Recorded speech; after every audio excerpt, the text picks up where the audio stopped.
ஹல்லேலூயா. ஆண்டவராகிய இயேசுவின் நாமத்தில் உங்கள் எல்லாருக்கும் ஸ்தோத்திரம். கர்த்தர் நல்லவர். ஒரு வேத வசனத்தை வாசித்து நாம் கொஞ்ச நேரம் கர்த்தருடைய வார்த்தையை சிந்திப்போம். மார்க் எழுதின சுவிசேஷம் 9ஆம் அதிகாரம் அதனுடைய 19வது வசனத்தின் கடைசி வார்த்தைகள்.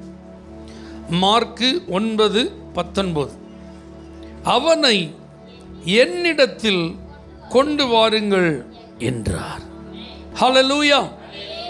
ஏசப்பா சொல்கிறாங்க, பாதிக்கப்பட்ட ஒரு நபரை என்னிடத்தில் கொண்டு வாருங்கள். ஆமென். நல்லா புரிஞ்சுக்கோங்க, பரிகாரி இயேசு தான். இயேசுவால் தீர்க்க முடியாதது அப்படின்னு ஒன்றுமே இல்லை. எங்கேயாவது யாராவது பாதிக்கப்பட்டிருக்காங்களா, உடனே நீங்கள் அவங்களுக்கு சொல்ல வேண்டிய ஒரு நல்ல செய்தி, இயேசுகிட்ட வாங்க. ஆமென். அவர்கிட்ட அந்த பாதிக்கப்பட்ட நபரை ஒரு முறை கொண்டு வாங்க. அதுக்கப்புறம் அற்புதம் நடக்கிறத நீங்கள் கண்டிப்பாக என்ன செய்வீங்க, பார்ப்பீங்க. இப்போ என்ன நடக்குது இங்கே, அந்த சம்பவத்தை நான் உங்களுக்கு ஷார்ட்டாக சொல்கிறேன். இயேசு, பேதுரு, யோவான், யாக்கோபு இவங்க எல்லாம் சேர்ந்து மறுரூப மலைக்கு என்ன செஞ்சாங்க, போனாங்க. இயேசு மறுரூபமானார். அப்போ அப்படி ஒரு அற்புத காட்சியை இந்த 3 பேர் என்ன செஞ்சதில்லை இது வரைக்கும். அவ்வளோ வெண்மை. இயேசுவோட யார் தோன்றினா, மோசேயும் எலியாவும். இப்போ ஜீசஸ், மோசஸ், எலைஜா இந்த 3 பேரும் மாற்றி மாற்றி பேசுகிறாங்க. என்ன பேசுகிறாங்க? இயேசு படப்போகிற பாடுகளையும் அவருடைய மரணத்தை குறித்து என்ன செஞ்சிட்டு இருக்காங்க, டிஸ்கஸ் பண்ணிகிட்டு இருக்காங்க. இந்த 3 பேர் பாருங்கள், நல்ல அசந்துட்டாங்க. திடீர்னு முழிச்சு பார்த்தா இப்படி 3 பேர் என்ன செஞ்சுருக்காங்க. அந்த காட்சி, அந்த மகிமை அவங்கள ரொம்ப பரவசப்படுத்திட்டு. பேதுரு எப்போவுமே முந்தினவர். டக்குன்னு சொல்கிறாரு, ஆண்டவரே நாம் இங்கே இருப்பது நல்லது. ஹல்லேலூயா. எத்தனை பேர் ஆசைப்பட்டிருக்கீங்க அப்படி சர்ச்சிலே இருக்கிறது நல்லது? ஹல்லேலூயா. அங்கே வெளிப்பட்ட அந்த மகிமையை பார்த்தோன்னே வேறு ஒன்றுமே வேண்டாம். உங்களுக்கு ஒரு கூடாரம், மோசேக்கு ஒரு கூடாரம், எலியாவுக்கு ஒரு கூடாரம், ஆளுக்கு ஒரு அசிஸ்டண்ட். நாங்கள் ஆமென் இங்கே இருந்துடும், கீழே போவே வேண்டாம். பாருங்கள், மனைவி பிள்ளைகளை மறந்துட்டான். கீழே ஒரு 9 சீசர்கள் உட்காந்துருக்காங்க, அவங்களெல்லாம் நினச்சிட்டாங்க, மறந்துட்டாங்க. ஆனால் இந்த வார்த்தையை சொன்ன உடனே டக்குன்னு வானத்திலிருந்து பிதாவாகிய தேவன் பேசுகிறார். இவர் என்னுடைய நேசகுமாரன், இவருக்கு நீங்கள் என்ன செய்யுங்க, செவி கொடுங்கள். அவர் இப்போ உங்களுக்கு ஏதாவது ஒன்று சொல்லுவார், அதை மட்டும் நீங்கள் என்ன செய்யுங்க, கேளுங்க அப்படின்னு சொன்ன உடனே இப்போ பாருங்கள் அந்த காட்சி முடிகிறது. ஏசு அவங்கள பார்த்துட்டா, வாங்க கீழே போவோம். இதை நீங்கள் வேறு யார்ட்டையுமே என்ன செய்யக்கூடாது, சொல்லக்கூடாதுன்னு வரும்போது கீழே ஒரே பரபரப்பு. வேத பாரகர்கள், பரிச்சேயர்கள் ஏசப்பாவுடைய சீஷர்கள்ட்ட வாக்குவாதம் பண்ணிட்டு இருக்காங்க. இப்போ இயேசு வருகிறத பார்த்தோன்னா ஜனங்கள் எல்லாம் வேகமாக போய் பிரைஸ் லார்ட் சொல்கிறாங்க, வந்தனம் செய்தார்கள் அப்படின்னு இருக்கு. ஹல்லேலூயா. அப்போ என்ன நடக்கிறது அப்படிங்கிறத ஆண்டவர் கேட்கும்போது, ஒரு தகப்பன் தன்னுடைய மகனுக்கு விடுதலை தேவை, சுகம் தேவை. அதற்காக இயேசுவின் சீஷர்களிடத்தில் வந்தபோது, இப்போ ஏசப்பாவுடைய சீஷர்கள் அவனை குணமாக்க முயற்சி பண்ணுறாங்க. இப்போ அவங்களால குணமாக்க முடியலை. இது பெரிய வாக்குவாதமாக மாறிட்டு வேத பாரகர்கள், பரிச்சேயர்கள் எல்லாம் யார்கிட்ட ஃபைட் பண்ணிட்டு இருக்காங்க. அப்போ தான் ஏசப்பா சொல்கிறாங்க, அவனை என்னிடத்தில் கொண்டு வாருங்கள். ஒரு ஆமைன்னு சொல்லுங்க பார்க்கலாம். இப்போ இயேசுநாதர்கிட்ட வந்த உடனே அந்த தகப்பனை பார்த்து கேட்குறாரு, இந்த பாதிப்பு இவனுக்கு எவ்வளோ நாளாக இருக்குது? சின்ன வயசுலேருந்து இருக்கியா? இந்த பாதிப்பு, இந்த பிசாசின் தொல்லை இவனுக்கு வந்துட்டுனா திடீர்னு இவனை பிடிச்சி தீயில தள்ளிடும், திடீர்னு இவனை பிடிச்சி தண்ணியில் தள்ளிடும். நான் சின்ன வயசுலேருந்து இவனை பார்த்து பார்த்து பராமரிச்சுட்டு வரேன். இப்போ வளர்ந்த வாலிபன் ஆகிட்டான், எனக்கும் வயசாகிட்டே போகுது. என்னால் இவனை இப்போ என்ன செய்ய முடியல, பாதுகாக்க முடியலை, சமாளிக்க முடியல. அதனால தான் உம்முடைய சீஷர்களிடத்தில் கொண்டு வந்தேன், அவர்களால் கூடாமல் போயிற்று அப்படின்னு சொல்கிறார். இப்போ ஏசப்பா கேட்குறாங்க, நான் உன் மகனுக்கு சுகம் கொடுக்க முடியும் அப்படின்னு நீ நம்புறியா? ஹல்லேலூயா. ஏன்னா விசுவாசிக்கிறவனுக்கு எல்லாம் கூடுன்றார். அப்போ இந்த தகப்பன் சொல்கிறார், ஆமாம் ஆண்டவரே உங்களால் முடியும், நான் என்ன செய்கிறேன், நம்புகிறேன். ஆனாலும் எனக்கு கொஞ்சம் அவிசுவாசம் என்ன செய்யுது இருக்குது, அது என்னை விட்டு நீங்கும்படி எனக்கு உதவி செய்யும் என்று கண்ணீரோடு சத்தமாக என்ன செஞ்சான், அதை சொன்னான். அப்போ இயேசு உடனடியாக அந்த செவிடும் ஊமையுமான ஆவியை அதட்டினார். அது அவனை பயங்கரமாக அலக்கழித்தது. அப்படியே செத்தவனை போல கீழே விழுந்துட்டான். சுற்றி இருக்கிறவங்களாம் பார்க்குறாங்க, செத்து போயிட்டான் போலன்னு. இயேசு அவன் கையை பிடித்து தூக்கி விட்டார். நல்ல ஆரோக்கியமாயிட்டான். இப்போ எல்லாரும் போயிட்டாங்க. ஏசப்பா சீஷர்கள் தனியாக வந்ததுக்கப்புறம் ஏசப்பாட்ட கேட்குறாங்க, எங்களால் ஏன் கூடாமற் போயிற்று? அப்போ தான் ஏசப்பா சொல்கிறாங்க, இந்த மாதிரியான பிசாசெல்லாம் ஜெபத்தினாலும் உபவாசத்தினாலுமே அன்றி வேறு எதுவும் நீங்கள் ட்ரை பண்ணிங்கன்னா அது என்ன செய்யாது, போகாது. ஆமேன் சொல்லுங்கள். ஹல்லேலூயா. இப்போ சத்துருவின் வல்லமையில் பாதிக்கப்பட்டவர்களுக்கு விடுதலையும் உண்டு. சத்துருவின் வல்லமையிலிருந்து ஒரு நபரை விடுவிக்க வேண்டுமானால் அவர்களுக்கும் இப்பொழுது ஆலோசனை உண்டு. ஆமேன் சொல்லுங்கள். 2 பார்ட்டை இன்னைக்கு நம்ம பார்க்க போகிறோம். இப்போ இயேசு சொல்கிறாங்க, அவனை என்னிடத்தில் கொண்டு வாருங்கள். அங்கே ஒரே பரபரப்பாக இருக்குது, வாக்குவாதமாக இருக்குது. அந்த பையனுக்கு சீஷர்களால் என்ன கொடுக்க முடியல, சுகம் கொடுக்க முடியலன்னு ஒரே சண்டை. ஆமென். அப்போ தான் ஏசப்பா அதுக்கு ஒரு முற்றுப்புள்ளி வைக்கிறார். அப்போ நீங்கள் எங்கேயாவது ஒரு பாதிப்பை நீங்கள் சந்தித்து அந்த பாதிப்புக்காக அலைஞ்சு திரியும் போது ஒரு ஆள் சொல்லும் இங்கிலீஷ் மெடிசனை பார், இன்னொரு ஆள் சொல்லும் சித்தா மெடிசனை பார், ஒரு ஆள் சொல்லும் திருநெல்வேலியில் போய் பார், ஒரு ஆள் சொல்லும் மதுரையில் போய் பார். அல்லேலூயா. ஆமீன் சொல்லுங்கள். இப்படியே சில நேரத்தில் என்ன வந்துடும், சூழ்நிலை பரபரப்பாயிரும், ஒரே வாக்குவாதமாயிரும். அங்கே போனால் அது ஒன்று நடக்கலை, பிறதுக்கு அங்கே போகணும். இந்த டாக்டரை பார்த்தாச்சு, இது சுகமாக இல்லை, பிறதுக்கு அங்கே போகணும். அல்லேலூயா. இப்படிலாம் ஒரு பரபரப்பான சூழ்நிலை வருதுன்னா அங்கே ஒரு குரல் ஒலிப்பதை நீங்கள் மறக்க வேண்டாம். என்னிடத்தில் கொண்டு வாருங்கள். யாருக்கு பாதிப்போ அவங்கள யார்கிட்ட கொண்டு வரணும், இயேசுட்ட கொண்டு வரணும். ஆமென் சொல்லுங்க. இப்போ நாம் ஆண்டோடைய பிள்ளைகள் இதை செய்கிறதுக்கு நம்ம மறந்துடுறோம். நம்ம யாராவது வீக்காக இருக்கிறவங்கள அல்லது பலவீனமாக இருக்கிறவங்கள, வியாதியாக இருக்கிறவங்கள நம்ம போய் பார்த்தோம் அப்படின்னா அவங்களுடைய வியாதிக்கு ஏற்ற மாதிரி நாமளே டாக்டரை சஜஸ்ட் பண்ணுறோம். அல்லேலூயா. ஆமாவா இல்லையா? ஒருவேளை அவங்க எலும்பில் பாதிக்கப்பட்டவங்களாக இருந்தாங்கன்னு வச்சுக்கோங்களேன், நம்ம ஊர் லொக்காலிட்டியை மையமாக வச்சு அங்கே ஒருத்தர் இருக்கார், அந்த டாக்டரை போய் பாருங்கள்.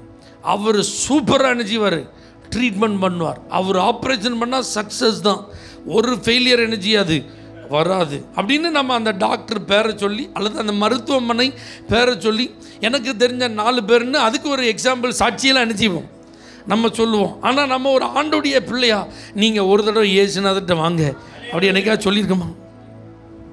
அல்லேலூயா. இனிமேல் நீங்கள் சொல்லணும். அதுக்கு தான் இயேசு இப்போ உங்கள்கிட்ட பேசிகிட்டு இருக்கார். ஹல்லேலூயா. இப்போ பார், கூடாமல் போயிட்டு முடியலல்ல, ட்ரீட்மெண்ட் பண்ணி முடியலல்ல, பரிகாரம் பண்ணி முடியலல்ல, அலைஞ்சு பார்த்து முடியலல்ல, பணம் செலவு பண்ணி முடியலல்ல, பிறகு இயேசுநாதர்கிட்ட வருவதற்கு என்ன தயக்கம், வாங்க அப்படின்னு கூட்டிகிட்டு வரணும். அல்லேலூயா. எங்கெல்லாமோ போய் பார்த்தீங்க, என்னெல்லாமோ செஞ்சு பார்த்தீங்க, உங்களுக்கு ஒன்றும் என்ன செய்யலை, நடக்கலைல்ல, வாங்க என் கூட, நான் கூட்டிகிட்டு போகிறேன். இயேசு கண்டிப்பாக ஒரு அற்புதத்தை செய்யும். இது ஒரு விசுவாசி செய்ய வேண்டிய கடமை. ஆண்டவராக இயேசு கிறிஸ்துவை சொந்த ரட்சகராக ஏற்றுக்கொண்ட நீங்கள் பரிதாபமாக எல்லாரும் பாதிக்கப்பட்டவங்களை பார்க்குற மாதிரி நீங்கள் பார்த்துட்டு போயிடக்கூடாது. அந்த பரிதாபத்தை நீங்கள் எப்படி வெளிப்படுத்தணும்? அவர்கள் பாதிப்பிலிருந்து விடுபட ஒரு உயிருள்ள தேவன் இருக்கிறார், ஒரு அற்புதங்களை செய்யும் இயேசு இருக்கிறார், அவங்கள காப்பாற்றுகிற ஒரு கடவுள் இருக்கிறார். ஏன்னா அந்த சம்பவத்தின் மூலமாக அவர்கள் இயேசுவை அறிய என்ன இருக்குது, வாய்ப்பு இருக்குது. அவங்க ரட்சிக்கப்படுறதுக்கு அது கூட ஒரு டேர்னிங் பாயிண்டாக இருக்கலாம். இப்படி ஒரு பாதிப்பு வரல அப்படின்னா அவங்க இயேசுநாதர்கிட்ட வர்றதுக்கு அவங்களுக்கு என்ன இருக்காது.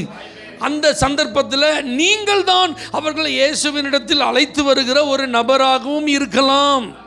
அது தேவ சித்தமாக இருக்கலாம். உங்கள் மூலமாக அந்த குடும்பத்தையோ அந்த குறிப்பிட்ட நபரையோ ரட்சிப்பது அவருடைய அநாதி தீர்மானமாக இருந்தால் எவ்வளோ பாக்கியம். அல்லேலூயா. அப்போ நம்ம பாதிக்கப்பட்டவங்களை பார்க்கும்போது பரிதாபப்படுவது நல்லது. ஆமென். அவங்களுக்கு உதவி செய்வது நல்லது. அவர்களுக்கு பண உதவி செய்வது ரொம்ப பிரயோஜனமாக இருக்கும்.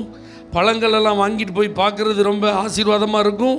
பக்கத்தில் இருந்து ஆறுதலாக 4 வார்த்தை பேசுகிறது மனசுக்கு எப்படி இருக்கும், இதமாக இருக்கும். ஆனால் இது எல்லாவற்றை காட்டிலும் இயேசுட்ட வாங்கன்னு சொல்லி நீங்கள் அவங்களுக்கு ஒரு அழைப்பை கொடுப்பீர்களானால் அது நிரந்தரமான விடுதலைக்கு உதவியாயிருக்கும். அல்லேலூயா. இப்போ பாருங்க, சீஷர்களால் கூடாமல் போயிற்று. சீஷர்களும் மனிதர்கள் தான். ஆமென் சொல்லுங்க. அப்போ மனிதர்களால் நமக்கு உதவி செய்ய முடியாமல் போகும். மருத்துவர்களும் மனிதர்கள் தான். அவர்கள் படித்த அந்த படிப்பின் அடிப்படையில் அவர்கள் கொடுக்கும் சிகிச்சை பலன் அளிக்க முடியாமல் போகலாம். அதுக்காக நீங்கள் அவங்க மேலே என்ன செய்யக்கூடாது, வருத்தப்படக்கூடாது.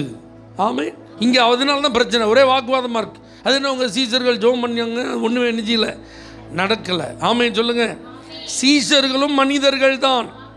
ஆமென் சொல்லுங்கள். ஊழியர்களாகிய நாங்களும் யார் தான், மனிதர்கள் தான். அப்போ நீங்கள் இயேசுநாதர்கிட்ட தான் கொண்டு வரணுமே தவிர ஒரு மனுஷன்ட்ட கொண்டு போகிற ஃபீல்டில் வரக்கூடாது, பாஸ்டர்கிட்ட கொண்டு போகிற ஃபீல்டில் வரக்கூடாது.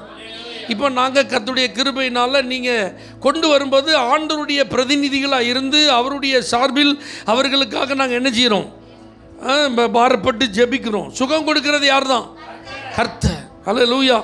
இப்போ நீங்கள் எங்கள்கிட்ட வந்து பாஸ்டர் எங்களுக்காக வேண்டிக் கொள்ளும், பாஸ்டர் எங்களுக்கு சுகத்தை வாங்கித்தாரும் அப்படி சொன்னால் நல்லா இருக்குமா? எங்களை நீங்கள் புனிதர்கள் ஆக்கிடக்கூடாது. ஒரு ஆமென் சொல்லுங்கள். எங்களுக்காக நீங்கள் ஆண்டவர்கிட்ட மன்றாடுங்கன்னு என்ன செஞ்சிட்டு இருக்கக்கூடாது, எங்களை கடவுளாக்கிடக்கூடாது. அப்போ சீசர்களால் என்ன செய்யலை, கூடாமல் போயிட்டு. அப்போ அதுக்கப்புறம் உள்ள புனிதர்கள் தான் நிறைய இப்போ நம்ம பார்க்குறோம். என்ன சீசர்கள் மொத்தமே 12 பேர், அதுலேயும் ஒருத்தர் இல்லாமல் போயிட்டான்.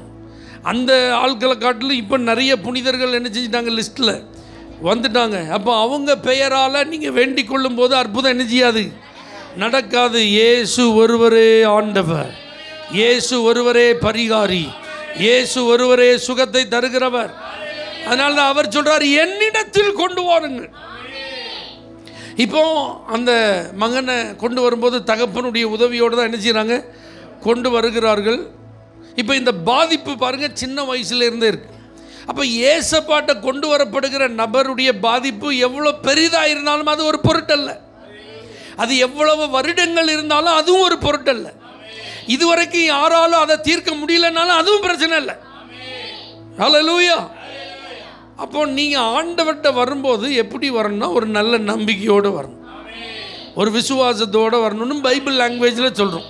அதை உங்களுக்கு புரிகிற மாதிரி சொன்னால் நம்பிக்கையோடு வரணும். சரியா? மனுஷங்களை நம்புறதை காட்டிலும் டாக்டர்களை நம்புறதை காட்டிலும் ஒரு 100 மடங்கு அதிகமாக யாரை நம்பணும், ஆண்டவரை நம்பணும். ஹல்லேலூயா. அப்போ ஆண்டவர் இந்த இடத்துல அந்த தகப்பனை பார்த்து கேட்குறாரு, இதை நான் செய்ய முடியும்னு நீ நம்புறியா அப்படிதான் ஆண்டவர் கேட்குறாரு. ஹல்லேலூயா.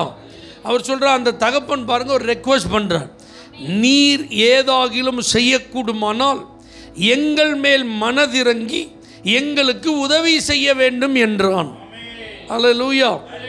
அப்போ பாருங்க, யாருக்கு உதவி வேணுமோ அவங்க நீங்கள் என்ன செய்யணும், ஆண்டோட கேட்கணும். இப்போ இவங்க பையனுக்கு ஊமையும் செவிடுமான ஆவி, இது பேசினாலும் என்ன செய்யாது, காதுக்குள்ளே போவாது, வாயை திறந்து என்ன செய்யாது, பேசாது. அப்போ இதுக்கு பதில் இப்போ யார் தான் பேசணும், தகப்பன் தான் பேசணும். இப்போ தகப்பன் சொல்கிறாரு, எங்களுக்கு உதவி செய்ய வேண்டும். அப்போ ஏசப்பாட்ட வருகிற அந்த தேவ பிள்ளைகள், ஏசப்பா நீங்கள் எனக்கு உதவி செய்யணும்னு கேட்டால் கண்டிப்பாக உதவி செய்வார். அல்லேலூயா. பாருங்க, ஒரு நாள் அவர் நடந்து வரும்போது தூரத்திலிருந்து கண் பார்வையற்ற ஒரு மனிதன், தாவீதின் குமாரனே எங்களுக்கு இறங்கும். அல்லேலூயா. தாவீதின் குமாரனே எனக்கு இறங்கும்ன்றான். அவன் பேசாது இருக்கும்படி அதட்டினார்கள்னா எவ்வளோ கத்திருப்பான். ஆனால் அவன் முன்னிலும் அதிக சத்தமாய் கூப்பிட்டான். அப்போ இயேசு இருக்கிற இடத்துலேருந்து தூரமாக இருந்த ஒரு நபர் கூப்பிட்ட போதே அவனுக்கு உதவி செய்தார்னா, அருகில் இருந்து கூப்பிட்டா உதவி செய்ய மாட்டார். அப்போ இயேசுவினிடத்தில் வரும்போது நீங்கள் அவருக்கு அருகில் வருகிறீர்கள். அப்போ ஆலயத்தில் ஒரு ஜெபம் நடக்கும்போது அந்த ஜெபத்தில் கலந்து கொள்ள நீங்கள் வரும்போது ஆண்டவருக்கு அருகில் வருகிறீர்கள். அல்லேலூயா. அல்லது உங்களுக்காக ஜெபம் ஏறெடுக்கப்படும் போது நீங்கள் யாருக்கிட்ட வர்றீங்க, ஆண்டவர்கிட்ட வரும்போது வாய் திறந்து கேட்கணும், எனக்கு உதவி செய்யுங்க, எனக்கு இந்த பிரச்சனை இருக்குது, எனக்கு இந்த பாதிப்பு இருக்குது, நான் இப்படிலாம் சங்கடப்படுறேன், என்னால் சரியாக தூங்க முடியல, என்னால் சரியாக வேலை செய்ய முடியல, என்னால் நிம்மதியாக இருக்க முடியல, எனக்கு பயமாக இருக்குது. புரியுதா உங்களுக்கு? இந்த மாதிரி வாயை திறந்து ஆண்டவர்கிட்ட என்ன செய்யணும், சொல்லி எனக்கு உதவி செய்ய வேண்டும் அப்படி கேட்கணும். ஹல்லேலூயா. அழுத பிள்ளை தான் என்ன செய்யுமா, பால் குடிக்கும். வாய் உள்ள பிள்ளை தான் என்ன செய்யுமா, பிள்ளைக்குன்னு பழமொழியே இருக்குது. ஆண்டவருக்கு எல்லாமே தெரியும், அதனால் நான் ஒன்றுமே என்ன செய்ய மாட்டேன், ஆண்டவர்கிட்ட சொல்ல மாட்டேன். அவராக பார்த்து எனக்கு ஏதாவது என்ன செய்யட்டும்னா அவர் அப்படிலாம் செய்ய மாட்டார். கேளுங்கள் அப்பொழுது உங்களுக்கு கொடுக்கப்படும். அப்படிதான் ஆண்டவர் சொல்கிறார். நீங்கள் கேட்டால் உங்கள் சந்தோஷம் நிறைவாக இருக்க முடியும், அவர் உங்களுக்கு தருவார். அப்போ ஆண்டவர்கிட்ட வரும்போது மனசு விட்டு அவர்கிட்ட என்ன செய்யணும்? நீங்கள் கேட்கணும். எனக்கு வேணும், எனக்கு தாங்க, எனக்கு சுகம் தாங்க, என்னை எப்படியா விடுதலை பண்ணுங்க, இந்த பிசாசு என்னை ரொம்ப வருத்தப்படுத்துது, வேதனைப்படுத்துது, என்னை அலக்கழிக்குது, என்னைய வேலை செய்ய விட மாட்டேன்து, என்னால் நிம்மதியாக இருக்க முடியல, எனக்கு இது ரொம்ப தொந்தரவாக இருக்குது, என் வீட்டுக்குள்ளே என்னால் குடியிருக்க முடியல. அப்படி தானா? இந்த மாதிரி ஏதாவது பாதிப்பு இருந்தால் உடனே அப்படிப்பட்ட நபர்கள் வாய் திறந்து என்ன செய்யணும்? இதை மாதிரி நீங்கள் உங்கள் காரியங்களை வாய் திறந்து ஏசப்பாட்ட சொல்லி எனக்கு உதவி செய்யுங்க அப்படின்னு நீங்கள் கேட்கணும். அல்லேலூயா. இது ரொம்ப முக்கியம். சுகம் தேவைப்படுகிறவர்கள் நீங்கள் உங்கள் வாய் திறந்து ஏசப்பாட்ட என்ன செய்யணும்? எனக்கு சுகம் தாங்கப்பா, எனக்கு விடுதலை தாங்கப்பா, எனக்கு அற்புதம் செய்யுங்கப்பா, நீங்கள் கேட்கணும். அல்லேலூயா. இப்போ ஏசப்பா என்ன செய்கிறாங்க? அவனை நோக்கி நீ விசுவாசிக்க கூடுமானால் ஆகும், விசுவாசிக்கிறவனுக்கு எல்லாம் கூடும் என்றார். அல்லேலூயா. அப்போ அற்புதம் நடக்கணும், விடுதலை கிடைக்கணும், சுகம் வேணும், ஏசப்பாட்ட வந்து நீங்கள் கேட்குறத பெற்றுக்கொள்ளணும்னா அவர் உங்கள்கிட்ட நீ 1 லட்ச ரூபா கொண்டு வா அப்படி சொல்லலை. அல்லேலூயா. நீ வெறுங்காலோட நடந்து வா அப்படிலாம் என்ன செய்யலை. இல்லை உன் சரீரத்தெல்லாம் வருத்தப்படுத்து அப்படிலாம் என்ன செய்யலை, சொல்லலை. அல்லது உன் முடிய எனக்கு காணிக்கையாக கூடன்னு ஏசு என்ன செய்யலை, கேட்கல. அவர் கேட்குறதெல்லாம் நீ என்னை நம்புகிறாயா, உனக்கு என்னால் சுகம் தர முடியும், என் மகனே என் மகளே நீ நம்புகிறாயா என்று இயேசு கேட்கிறார். அப்போ சுகத்திற்காக வருகிறவர்கள்ட்ட ஆண்டவர் எதிர்பார்ப்பது நம்பிக்கை. உங்கள் மனதில் என்ன இருக்கணும்? நல்ல ஒரு நம்பிக்கை இருக்கணும். அல்லேலூயா. நான் அடிக்கடி சொல்கிறேன்னா, டாக்டர்கிட்ட நம்ம எவ்வளோ நம்பிக்கையோடு போகிறோன்னு, அந்த டாக்டரை முன்ன பின்ன நம்ம என்ன செஞ்சதில்லை, பார்த்ததில்லை, அவர்கிட்ட உட்காந்து பேசி பழகினதில்லை. ஆனால் நேராக போனோடனே நமக்கு என்னெல்லாம் செய்துங்கிறதெல்லாம் என்ன செய்கிறோம், கடன்னு என்ன செஞ்சிடும், சொல்லிடுறோம். அவர் அதெல்லாம் கேட்டுட்டு ஒரு பேப்பர் சீட்டை எடுத்து அதில் என்ன செய்வார், நிறைய எழுதுவார். 1 2 3ன்னு சிறப்பு எழுதுவார், மாத்திரை எழுதுவார், ஊசி எழுதுவார், என்னெல்லாமோ எழுதுவார். அவர்கிட்ட என்றைக்காவது கையை பிடிச்சி எதுக்கு டாக்டர் இப்படிலாம் எழுதுறீங்க நம்ம என்றைக்காவது கேட்டிருப்போமா? நம்ம கேட்க மாட்டோம். ஏன் டாக்டர் நான் ஒரு பிரச்சனையை சொன்னால் நீங்கள் 1000 மருந்து எழுதியிருக்கீங்களா அப்படின்னு நம்ம என்றைக்காவது கேட்போமா? நம்ம கேட்க மாட்டோம். ஆமேன். ஊசி போட சொன்னால் எத்தனை ஊசினாலும் என்ன செஞ்சிடறோம், போட்டுட்டு வந்துடுறோம். ட்ரிப்பு போடுங்கன்னா நம்ம பாட்டுக்கு என்ன செஞ்சிடறோம், போடுங்க. அவர் ஒரு 3 பாட்டில் போடணும்னா அதையும் போடுங்க. அதில் ஒரு சின்ன பாட்டில் ஒரு மருந்தை கலக்குவாங்க, என்னைக்கா கேட்டிருக்கோமா? அல்லேலூயா. எத்தனை மாத்திரை கொடுத்தாலும் காலையில் போடுறது நான் கரெக்டாக காலையில் போட்டுருவோம், ராத்திரி போடுறது நான் கரெக்டாக ராத்திரி போட்டுருவோம், சாப்பிட்றதுக்கு முன்னாடி போடணும்னா சாப்பிட்றதுக்கு முன்னாடி போட்டுருவோம். அல்லேலூயா. என்னைக்காவது கேட்டிருக்கோமா, எதுக்கு இதை சாப்பிட்றதுக்கு முன்னாடி போடணும், எதுக்கு இதை காலையில் போடணும் அப்படி என்னைக்கா கேட்டிருக்கோமா? இல்லை. அல்லேலூயா. ஏன்? அவர் மேலே ஒரு பெரிய நம்பிக்கை. அவர் சீட்டு எழுதி கொடுத்தா சரியான மாத்திரை தான் நிச்சயவார் எழுதி தருவார். அவர் போடுறதுக்கு ஒரு ஊசி எழுதி கொடுத்தா அந்த ஊசி எப்படி இருக்கும், என் வியாதிக்கு சரியானதாக தான் என்ன செய்யும், இருக்கும். அல்லேலூயா. இப்படி நம்பிக்கைக்கு நிறைய காரியங்களை சொல்லிகிட்டே போகலாம். அலாரம் வச்சு எழும்புகிற பழக்கம் உங்களுக்கு இருக்கா? ஆமாம். என்ன தைரியத்தில் அலாரம் வச்சுட்டு படுக்கிறோம்? நாளைக்கு எந்திப்போங்கிறதுக்கு என்ன நிச்சயம் இருக்குது? காலையில் அந்த அலாரம் அடிக்கும்போது நம்ம காதில் கேட்குறதுக்கு நம்ம உடம்புல உயிர் இருக்குங்கிறதுக்கு ஏதாவது கேரண்டி இருக்கா? ஆனால் பாருங்கள், நம்ம அலாரத்தை என்ன செய்கிறது, ஒரு அலாரத்துக்கு 2 3 அலாரம்லாம் செட் பண்ணுறது. என்னென்னா ஒரு கான்ஃபிடென்ட், என்ன நம்பிக்கை இருக்குது, எப்படினாலும் காலையில் நான் என்ன செஞ்சிருவேன், எந்திரிச்சிருவேன். அல்லேலூயா. உங்கள் பிள்ளையை நீங்கள் அப்படி தூக்கி அப்படி போட்டு பிடிங்க, அது உங்களை பார்த்து என்ன செய்யும், சிரிக்கும். எனக்காவது உங்கள் பிள்ளையை நீங்கள் தூக்கி போட்டால் அது அழுமா? இன்னொருத்தோட தூக்கி போடுங்கன்னு சொல்கிற மாதிரி கக்கன்னு என்ன செய்யும், சிரிக்கும். ஏன் சிரிக்குது? எங்கள் அப்பா என்னையை தூக்கி போட்டால் கரெக்டாக என்ன செஞ்சிருவார், பிடிச்சிருவார். அவர் என்னையை என்ன செய்ய மாட்டார், கீழே போடும். அப்போ அந்த குழந்தைக்கு தன்னுடைய தகப்பன் மேலே எவ்வளோ நம்பிக்கை இருக்குது பார்த்தீங்களா? அல்லேலூயா. பஸ்ஸில் எத்தனை தடவை ட்ராவல் பண்ணுறோம், சென்னைக்கெலாம் எத்தனை தடவை ட்ராவல் பண்ணுறோம். என்றைக்காவது அந்த பஸ் டிரைவரை பார்த்து உங்கள்கிட்ட லைசன்ஸ் இருக்கா பிரதர் நம்ம கேட்டிருக்கோமா? நீங்கள் ஆக்சிடெண்ட் பண்ணாமல் ஓட்டியிருக்கீங்களா அப்படி என்னைக்காவது கேட்டிருக்கோமா? பத்திரமா எங்களை கொண்டு போய் சேர்த்துருவீங்களா அப்படி நம்ம என்னைக்காவது கேட்டிருக்கோமா? நம்ம கேட்டதே இல்லையே. வழக்கமாக 10 மணிக்கு மேலே தூங்குவோம். ஆனால் பஸ்ஸில் 6:30க்கு பஸ் எடுத்துருவோம், ஒரு 7:30க்கெலாம் சாப்பிட்ருவோம். 8 மணிக்கே வந்துடுது நல்ல தூக்கம்.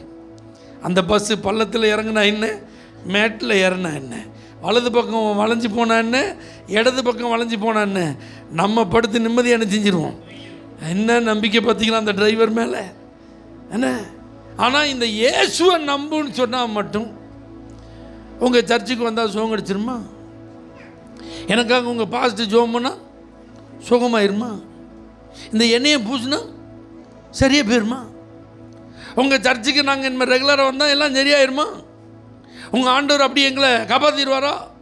இப்படியே கேள்விகள், 1000 கேள்விகள் என்ன செய்கிறது, கேட்குறது. அல்லேலூயா, ஆமென் சொல்லுங்கள் பார்ப்போம். இப்படி பணம் செலவு பண்ணி போகிற இடங்களிலெல்லாம் கண்மூடித்தனமாய் நம்புகிற அநேகர் இலவசமாக இயேசு சுகம் தர்றாருங்கிறத நம்புவதற்கு இன்றைக்கி என்ன செய்கிறாங்க, மறுக்கிறார்கள். அவர்கள் இதயம் தயங்குகிறது. அதனால தான் இயேசுப்பா கேட்குறாங்க, ஓகேப்பா நீ உன் பையனை என்கிட்ட கொண்டு வந்த, என் சீசர்களால் முடியல, நோ ப்ராப்ளம். ஆனால் இப்போ நான் உன் பிள்ளைக்கு அற்புதம் செய்ய முடியும்னு சொல்லி நீ நம்புகிறாயா? ஏன்னா விசுவாசிக்கிறவனுக்கு தான் எல்லாம் கூடும். அல்லேலூயா. அப்போ இந்த நம்பிக்கை யாருக்குள்ள இருக்கோ அவங்களுக்கு தான் விடுதலை. இயேசு எனக்கு சுகம் தருவார் அப்படின்னு நீங்கள் நம்பிட்டீங்கன்னா உங்களுக்கு அற்புதம் தான். எந்த பலவீனமாக இருந்தாலும், எந்த வியாதியாக இருந்தாலும், எந்த பிசாசின் பிடியாக இருந்தாலும் நொடி பொழுதில் ஆண்டவர் என்ன தந்துடுவார், சுகத்தை தருவார், அற்புதத்தை செய்வார். அப்போ ஆண்டவர் இயேசு நம்மிடத்தில் எதிர்பார்க்குது. சுகத்திற்காக காத்திருக்கிறவர்களே, உங்களிடத்தில் ஆண்டவர் எதிர்பார்ப்பதெல்லாம் நீங்கள் இயேசுவை நம்பணும். ஏன் இவ்வளோ தைரியமாக நாங்கள் சொல்கிறோம் தெரியுமா? கல்வாரி சிலுவையில் இயேசு அவர் நம்முடைய நோய்களை சுமந்தார் என்று வேதம் சொல்லுகிறது. நமக்காகவே அவர் பாடுபட்டார், நமக்காகவே அவர் அடிக்கப்பட்டார், நமக்காகவே அவர் காயப்பட்டார். அவருடைய தழும்புகள் நம்மை குணமாக்குகிறது. அப்போ நம்முடைய பாவங்களுக்காக மாத்திரமல்ல, நம்முடைய வியாதி, நம்முடைய நோய்களுக்காகவும் இயேசு என்ன செஞ்சிருக்கிறார், சிலுவை சுமந்திருக்கிறார். அப்போ அதை நீங்கள் நம்பணும். இயேசு எனக்காக தான் சிலுவையில் மரித்தார், இயேசு எனக்காக தான் ரத்தம் சிந்தினார், இயேசு எனக்காகத்தான் இன்னைக்கும் உயிரோடு இருக்கிறார். இதை நீங்கள் நம்பும்போது தான் அந்த அற்புதம். சும்மா இயேசு சுகமாக்குறாருன்னு யாரோ ஒருத்தர் இல்லை, அந்த சுகத்திற்கு அவர் என்ன கரையம் செலுத்தி இருக்கிறாரு, கல்வாரி சிலுவையில் தன்னுடைய உயிரே என்ன செஞ்சிருக்கிறார், கொடுத்திருக்கிறார். அதை நீங்கள் நம்பணும். அல்லேலூயா. இன்றைக்கி நிறைய பேர் எல்லா கடவுளும் ஒன்று தான், அதை மாதிரி இயேசு ஒன்று தான் நம்புகிறாங்க. இல்லைங்க. அல்லேலூயா.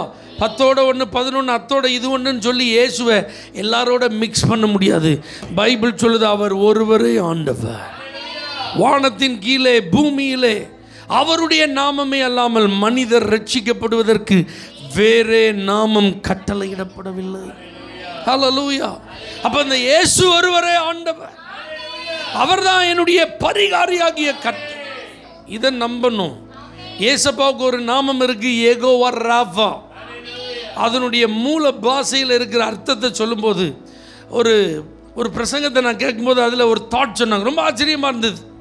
அந்த ராஃபா அப்படிங்கிற அந்த அர்த்தம் இங்கிலீஷில் எப்படி இருக்குன்னா மெண்ட், டு மெண்ட் அப்படின்னு இருக்கு. மெண்டுனா தைக்கிறோம் பார்த்தீங்களா, கிழிஞ்சி போனதை தைக்கிறோம்ல. ஆமே. இதை மாதிரி நம்முடைய உடலிலே பாதிப்பு ஏற்படும் போது, ஏற்கனவே இயேசு நமக்காக அடிக்கப்பட்டு அவர் சிலுவையில் என்ன செஞ்சிருக்கு, தன் உடலெல்லாம் பிக்கப்பட ஒப்பு கொடுத்துருக்கு. அப்போ இந்த பாதிப்பில் அது கொண்டு வந்து வச்சு சரி பண்ணிடுறது. அல்லேலூயா. அதுதான் ஆண்டவர் இன்னைக்கும் செய்கிறார். அது நம்மளால் நம்ப முடியாததாக இருக்குது. எப்படி இது சாத்தி? ஊமை செவிட்டு ஆவி இயேசு சொன்ன உடனே போயிட்டு அவன் ஆரோக்கியமானான் இருக்கு. எப்படி? அதான் இயேசு.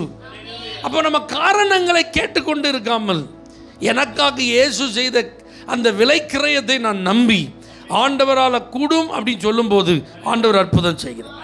இதில் ரொம்ப ஒரு முக்கியமான விஷயம் என்னன்னா, அந்த தகப்பனை ஒத்துக்கிட்டார். உங்கள்கிட்ட வந்துட்டேன், நீங்கள் நிறைய அற்புதங்களை செஞ்சுருக்கீங்க, அதில் மாற்றமே இல்லை. ஆனால் நீ விசுவாசிக்க கூடுமானாலும் என்கிட்ட கேட்டீங்க பார்த்தீங்களா, அங்கே தான் எனக்கு கொஞ்சம் அவிசுவாசம் இருக்குது. அதை மட்டும் என்னை விட்டு நீங்கள் எனக்கு உதவி செய்யுங்கன்னு கண்ணீரோடு சொன்னான் பாருங்கள், ஆண்டவர் அற்புதம் செய்தார்.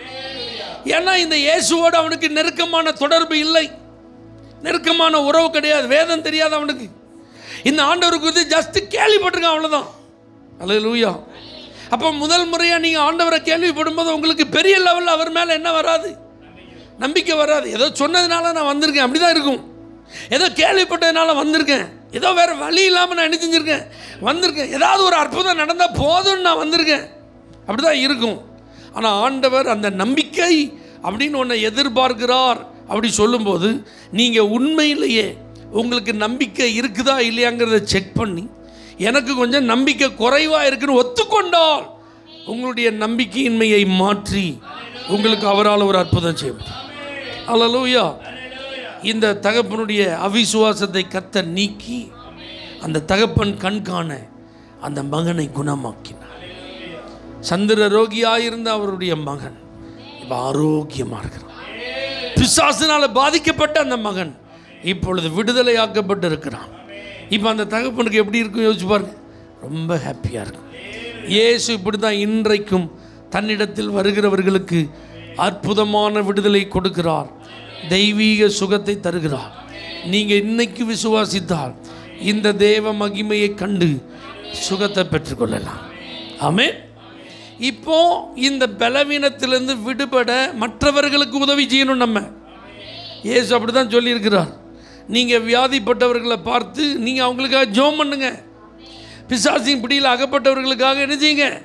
நீங்கள் ஜெபம் பண்ணுங்க. ஏன்னா அந்த அதிகாரத்தை கர்த்தர் கொடுத்திருக்கிறார். விசுவாசிக்கிறவர்களால் நடக்கும் அடையாளங்கள் ஆவன அப்படின்னு ஒரு லிஸ்டே இருக்குது. அப்போ நம்மளெல்லாம் ஆண்டவர் ரட்சித்து பல வருடங்களாக அபிஷேகம் பண்ணி வசனத்தில் வளர்த்து இன்றைக்கி ஆவியில் பலப்படுத்தி வச்சதுக்கப்புறம் பேய் பிசாசை பார்த்து நம்ம என்ன செய்யக்கூடாது? பயந்து ஓடிடக்கூடாது. அம்மா நான் இதுக்கெல்லாம் ஜோம் பண்ண வரல, இது வேறு யாராவது ஜோம் பண்ணட்டும் அல்லது பாஸ்டர் வர சொல்லி அது வரைக்கும் வெயிட் பண்ணி என்ன செய்வோம்? ஜெபம் பண்ணும். இல்லை, வியாதியஸ்தர்களை பார்க்கும்போது பயந்துடக்கூடாது. இந்த வியாதிக்காக நம்ம போய் ஜோம் பண்ணி இப்போ நம்ம வீட்டில் யாருக்காவது என்ன வந்துடக்கூடாது, அப்படிலாம் பயந்துடக்கூடாது. அப்போ வியாதியஸ்தர்கள், பிசாசின் பிடியில் பாதிக்கப்பட்டவர்கள், இவர்களுக்கெல்லாம் ஜெபிக்க நம்ம எப்படி இருக்கணும்? ஆயத்தமாக இருக்கணும். அப்போ அப்படி துரத்தணும். ஜனங்கள் விடுவிக்கப்பட நான் கர்த்தருக்காக பயன்படணும் அப்படின்னு நீங்கள் யாராவது விரும்பினா சும்மா இயேசுவின் நாமம் சொன்னால் போவாது. பவுல் காலத்தில் ஒரு ஆசாரியனுடைய பிள்ளைகள், ஆமென், 7 பேர். அந்த பவுல் மட்டும் பேய் விரட்டுறாரு. நாங்கள் விரட்ட மாட்டோமா? எங்கள் பரம்பரையாக ஆசாரிய ஃபேமிலி, ஊழியக்கார குடும்பம். பவுல் இப்போ புதுசாக வந்தவன், அவனே பேய் விரட்டுறான்னா நாங்கள் விரட்ட மாட்டோமா சொல்லி அவங்க சொன்னாங்க, பவுல் சொன்ன இயேசுவின் நாமத்தில் உன்னை நாங்கள் விரட்டுறோன்னாங்க. ஒரு மனுஷன் தான் அவன், இவங்க 7 பேர். அவன் சிரிச்சிட்டே சொன்னான், நீ சொல்கிற பவுலும் எனக்கு நல்லா தெரியும், அவன் சொன்ன இயேசுவை எனக்கு நல்லா தெரியும், ஆனால் என்னையை விரட்டுறதுக்கு நீ யாருன்னு அவ்வளோ பேரையும் உறிஞ்சிட்டு விட்டுட்டான், காயப்படுத்தி ஓட விட்டுட்டான். அல்லேலூயா.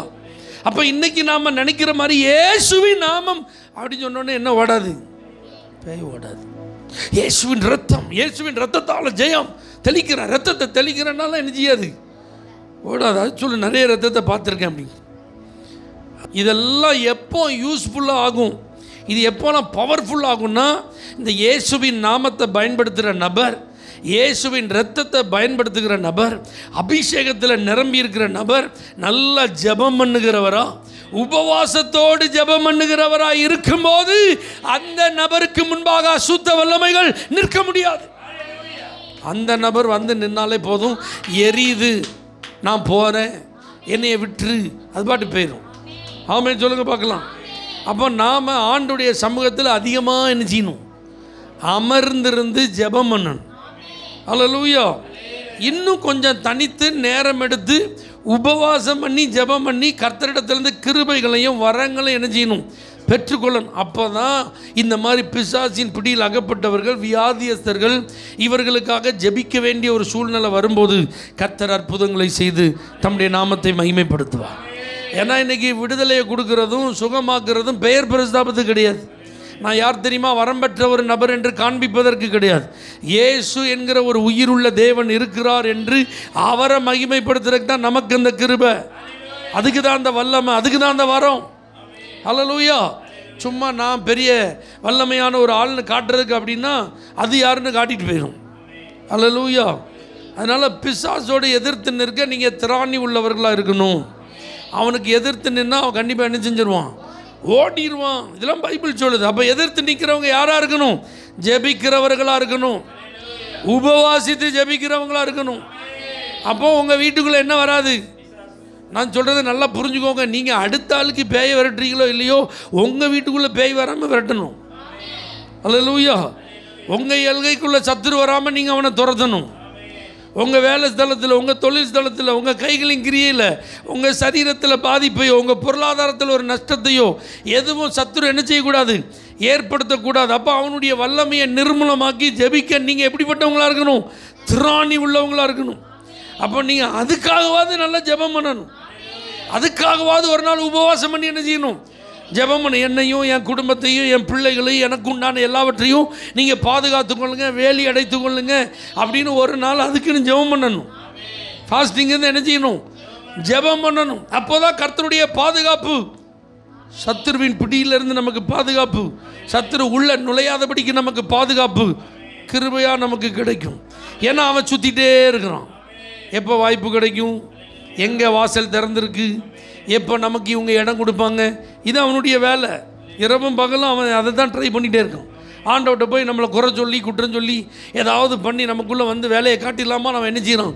அப்போ ஆண்டவர் சமூகத்தில் உட்காரும்போது நம்மை தாழ்த்தி, நம்மை அர்ப்பணித்து, நம்முடைய குறைவுகளையெல்லாம் ஒப்பு கொடுத்து ஆண்டோடைய கிருபைக்காக நம்ம ஜெபம் பண்ணும்போது, உபவாசத்தோடு இன்னும் ஆண்டோடைய சமூகத்தில் நம்ம அர்ப்பணிக்கும் போது ஆண்டவர் பலத்தின் மேல் பலனை தருகிறார், கிருபையின் மேல் கிருபை தருகிறார், வல்லமையின் மேல் வல்லமையை தருகிறார். அப்போ அந்த பிசாசு நம்மளை கண்டாலே என்ன செய்யும்? நடுங்கி ஓடி. அல்லேலூயா. இது இன்றைக்கும் சாத்தியம். அப்போ விசுவாச பிள்ளைகளே, பாதிக்கப்பட்டவங்களை ஆண்டவர் உங்களை கொண்டு சுகமாக்க ஒரு வாய்ப்பை தரும்போது அந்த நேரத்தில் நீங்கள் என்ன செய்யணும்? அந்த வாய்ப்பை இயேசுவின் நாம மகிமைக்காக பயன்படுத்த பயப்படக்கூடாது. நல்ல ஜெபம் பண்ணுங்க, நல்ல ஆயத்தமாகுங்க. இன்றைக்கி கொஞ்சம் பேராக இருக்கும்போது நான் ஒரு ஆள் நின்று எல்லாருக்கும் என்ன செஞ்சிருவேன்? ஜெபம் பண்ணுவேன். இதே மாதிரி ஆயிரக்கணக்காக கூட்டம் வந்துட்டுன்னு வச்சுக்கோங்க, அன்றைக்கி யார் ஜெபம் பண்ணுவா?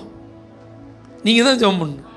அதுக்குன்னு லீடர்ஸ் மாதிரி நீங்கள் ஆவியில் பலன் உள்ளவர்கள், நல்லா ஜெபித்து உபவாசித்து தேவ சமூகத்தில் காத்திருந்து கிருபை பெற்றவர்கள் ஒரு டீம் இருந்தால் ஆள் ஆளுக்கு வரிசையாக நிப்பாட்டி வாங்க, இந்த பக்கம் இந்த பக்கம் இந்த பக்கம் இந்த பக்கம் வாங்க அப்படின்னு என்ன செஞ்சிடலாம்.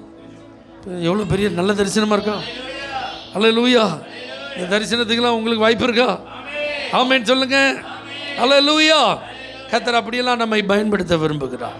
அவனை என்னிடத்தில் கொண்டு வார். பாதிக்கப்பட்டவங்களை ஆண்டோட்ட கொண்டு வருவோம்.